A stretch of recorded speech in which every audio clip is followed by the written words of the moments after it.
All right, so I really did not want to do this car. I didn't want to do this job, but yeah, I ended up with it anyway. This is a turbo job on a 2019 GMC Terrain. This is the 1.5 SLE, I believe. Like I said, I never really wanted to do this job, but you know, shit happens. So I was going to do a how-to video, and I guess this is kind of sort of something like a how-to video, even though I already got it ripped apart. And the reason that I didn't want to do it, the video or whatnot, is because, yeah, trying to hold a camera and show y'all angles while I'm being upset and yelling and cussing and all of that other good stuff that comes along with this, I figured I'd go ahead and get it out and then I'd consider the video. So anyway, I will walk you through the steps of what I did to get to this point. And naturally, you do all of those things in reverse. All right, so here's the old turbo. Yay for the fucking turbo. The problem that I was having, or that, you know, the customer was having rather, is this pushing oil. You see the inside of that is, it is, yeah, it's not supposed to do that. So it also had a code, and I forget what the code was, because when I scanned it for the code, this was over a month ago, and it took the customer a little while. It's probably about 4 months ago, but it took the customer a little while to be able to afford this turbo. Now, that said, Parts Geek has them. There's actually a lot of different websites that have this particular turbo. Now, if there's also a 2.0, so make sure you get the right one if you're going to do something like this. And that was really the biggest issue that I had, finding one that works for the 1.5. Now, the problem that I had, I found it, Parts Geek, went to the customer sent the money the next day the part was gone. It was that fast. That was about, I want to say that one was $580, something like that. Went back, and it was problematic finding that one again. They had another one, but that one was $1,019. AC Del code, customer couldn't afford it, blah blah blah, comes along with the territory. So I went and I found this one on factoryturbochargers.com. I googled it, and this popped up. I searched through a few different websites, and I found this one, and it came out to, like, after taxes, it was like $617 and some change or something like that. So got it ordered, and I went to work on it. First thing naturally is that heat shield was the first thing that had to come off, because it sits on the front of this and your downpipe that's under the hood. Got that off, and then started working with the hoses. This is my first time ever doing this, so this is another reason that I'm doing this whole ordeal. Now, I thought these little hoses had to come loose. They don't, and I found that out a little bit after getting in. As you can see, I took one of the clamps off, thinking that that would have had to come off for the sensor here, and that was unnecessary. But anyway, those don't have to come off. None of the hoses, the small hoses, have to come off. There is, I want to say that's like the intake or something like that. I can't really remember. My brain is fried. I'm just kind of working on nothing right now. But anyway, there's a hose that attaches to that. You want to pull that off as well. It's just a regular clamp. Should be just a regular clamp. Another fairly big issue that I had, let's go back over here, was the clamp for this downpipe. And that is, I threw it somewhere, probably because I was pissed off at it. I think it's over here. Yeah, all right. Yeah. So yeah, pull that clamp, and I think it's made to be replaced because it only has that little thin piece of metal on there that's holding it together or whatnot. But once I hit it with Actually didn't even really hit it. I pried at it slightly with a screwdriver, and it popped right off after I loosened the bolt. So anyway, I got that off and struggled with it because it's in this little spot. You have your oil line, and then you have two coolant lines. So coolant line number one, that'll go excuse me, directly on the side, and coolant line number two, that'll go on the top. You also have this line right here. Now this line connects to this. Now I have tools and such usually to fit this type of connector because it has those prongs on the inside of it. Damn, I gotta get that out of there. But it has those prongs on the inside of it, so I use these tools to get it out. But because of the curve on this, it's so shallow, it took forever to get it out, but it's not impossible. So if you have this set, use the smallest one. I know it's the wrong one, but use the smallest one to fit in there to press those out. I don't know why that's so blurry, but to press those out, you use your smallest one and you push down on it as hard as you can. You pull up, boom, you got this little doohickey here. Now that comes off of there. All right, so I took the bolt out, which was a hex head 5, I think. Took that bolt out, and then I like wiggle until I got this out of there.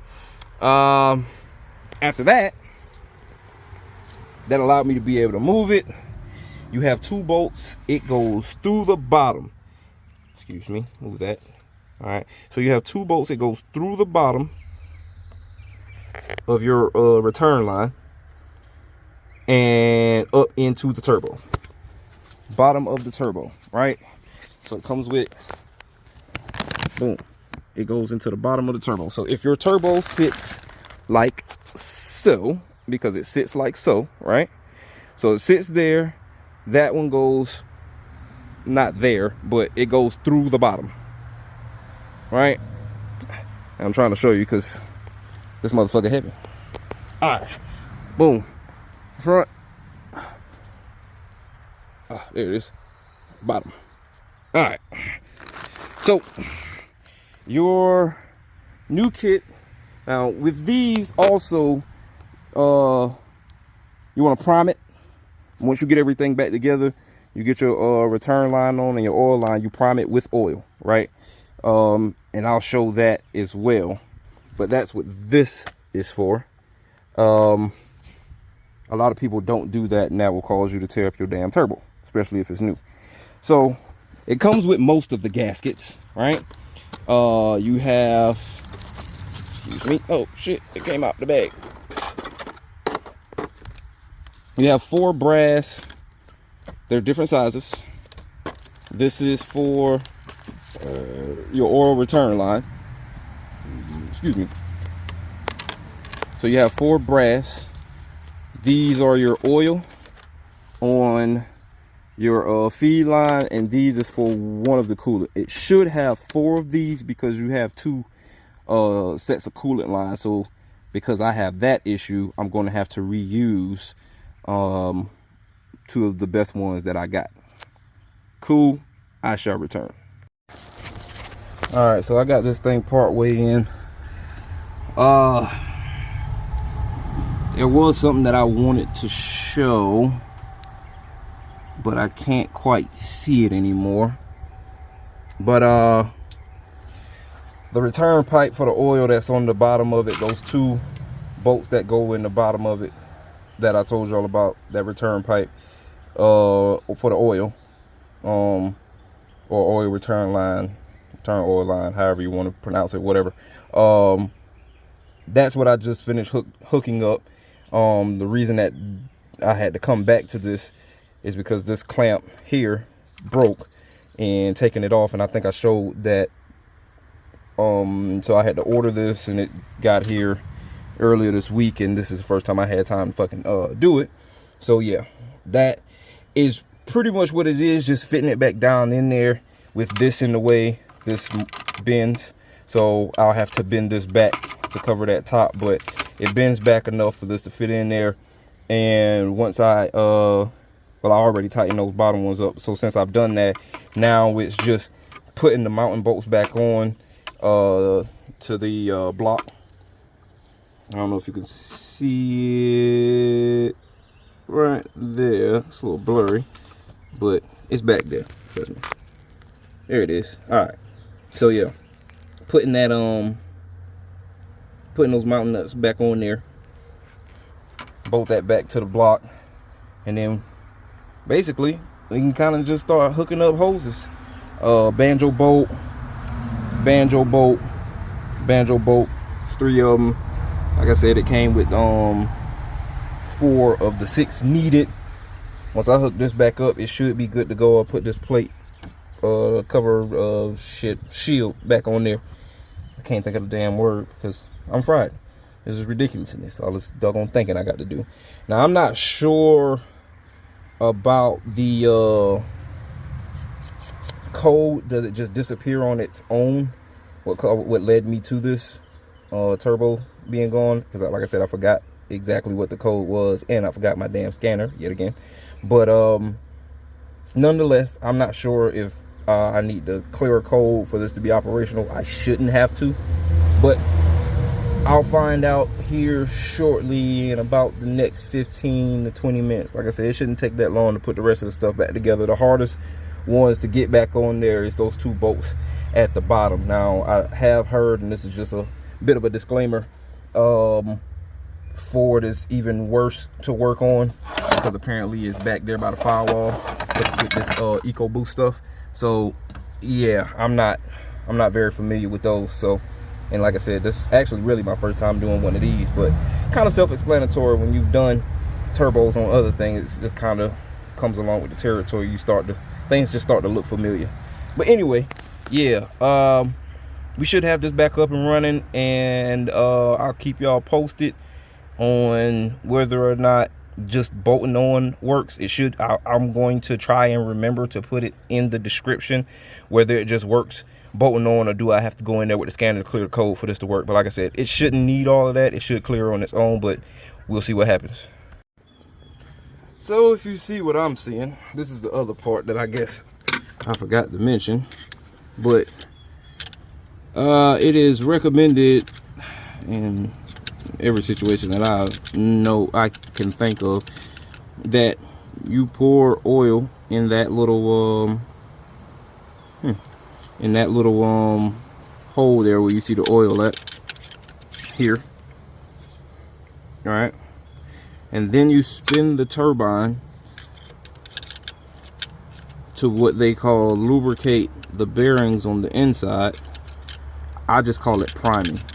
So basically priming the turbo. You want to get you a new jug of oil and pull you some from out of there. Then you stick your hand in here, or how I'm using this little homemade punch to spin the turbine so it can go down. And what makes this annoying is that the recommendation is 2 to 3 ounces. So with this particular turbo that I got, that I showed y'all already, they gave me this. All right, so it is measured in milliliters. So 3 milliliters, three liquid ounces is 29.5 milliliters. And as you can see, this is taking its sweet time going down, and I've been sitting here spinning and spinning and spinning, and I only got, let's see, we started at 30, 2, 3, that's 10, so that's 5.